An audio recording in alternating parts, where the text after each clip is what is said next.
Study IQ IAS, अब तैयारी हुई affordable.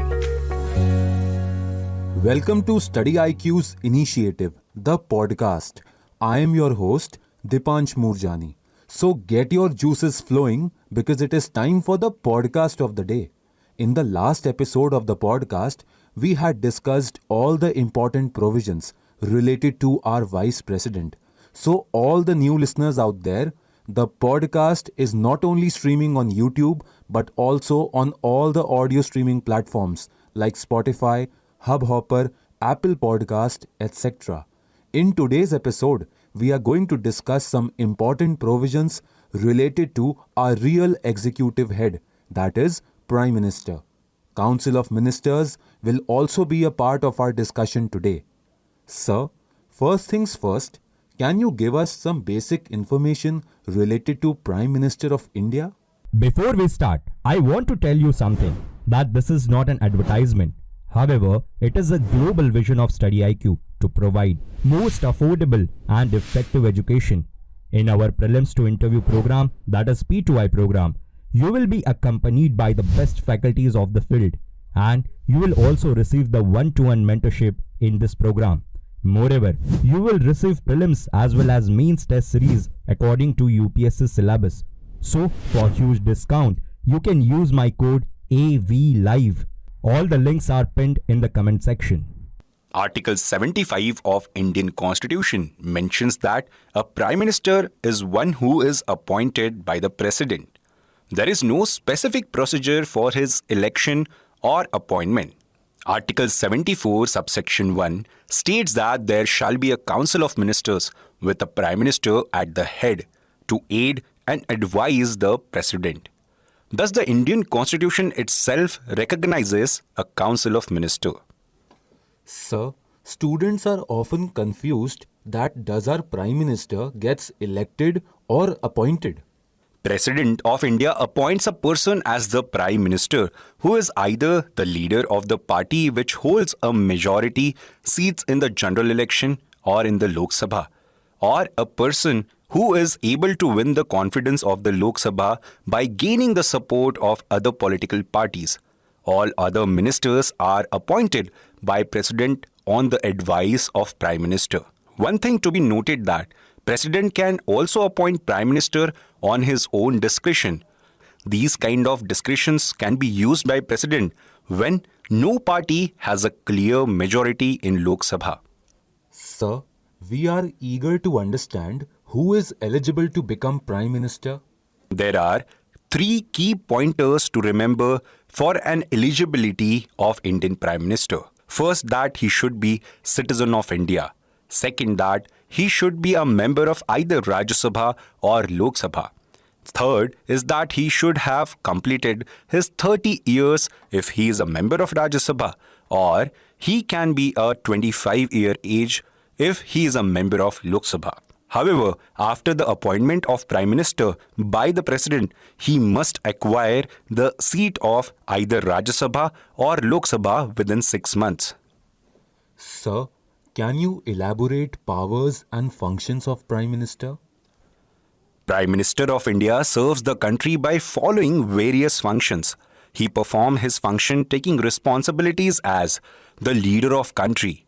The portfolio allocation is also done by the Prime Minister. He is also chairman of the cabinet. Prime Minister is the chairman of the cabinet and he presides the meeting of the cabinet. He can impose his decision if there is a crucial opinion difference among the members of the cabinet. Prime Minister becomes official representative of the country when he is dealing with the high-level international meetings. Prime Minister acts as the link between President and cabinet.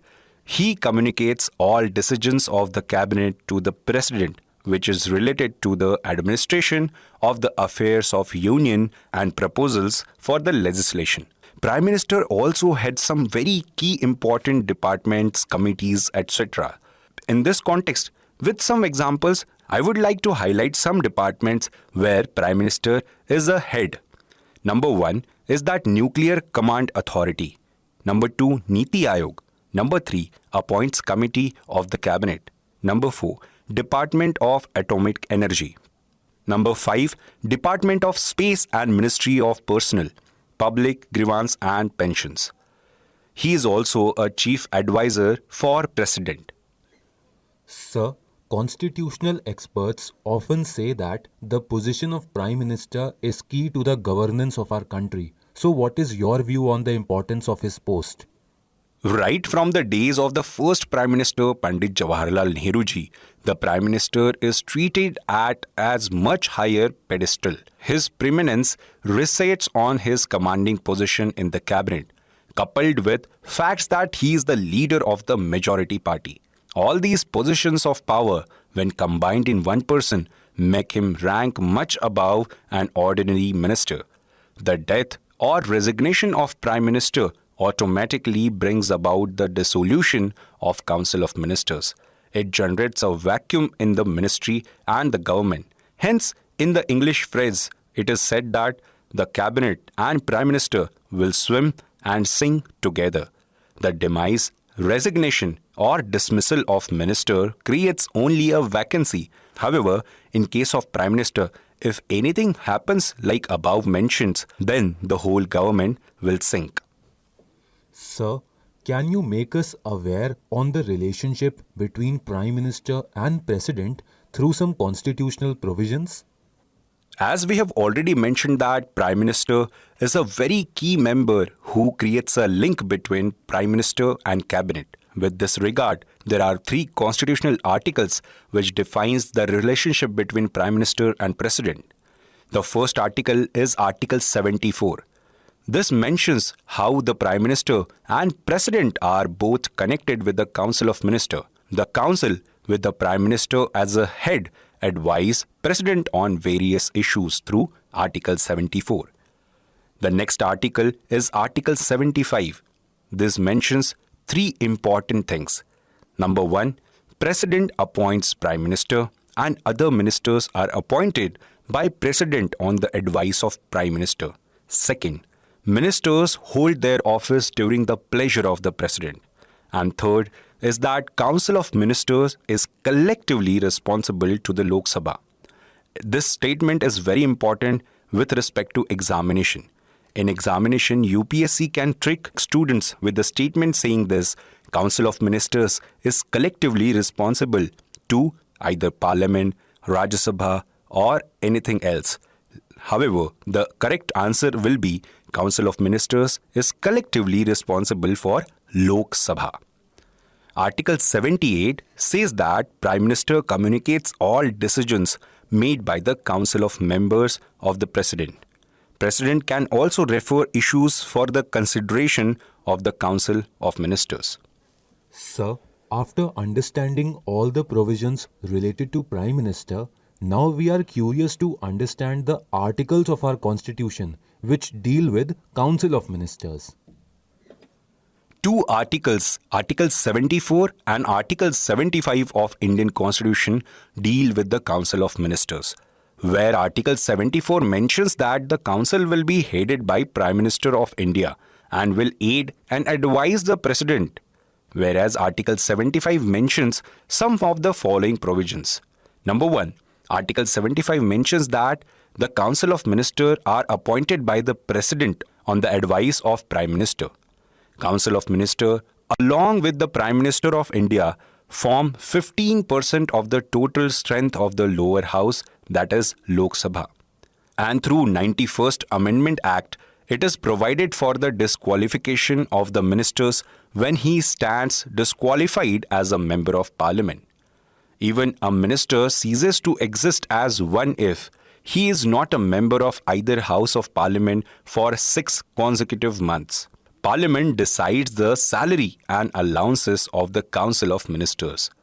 Sir, we want to know that the advice of Council of Ministers is binding on the President or the President has its own discretion as well.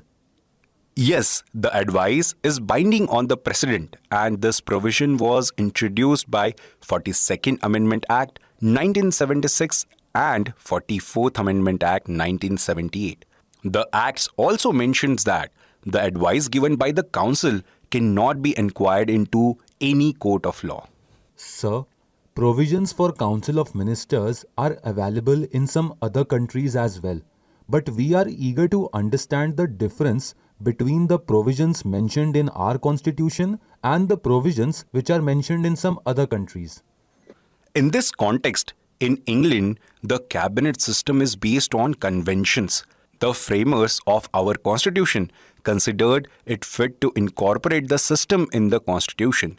The principle of collective responsibility finds a place in Article 75, subsection 3, where it stands that the Council of Ministers shall be collectively responsible to the Lok Sabha.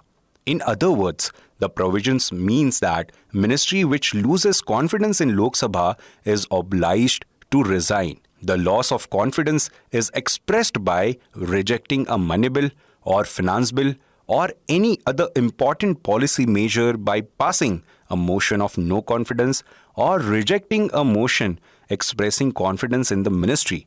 When a ministry loses the confidence of the Lok Sabha, the whole of the ministry has to resign, including those ministers who are from the Rajya Sabha.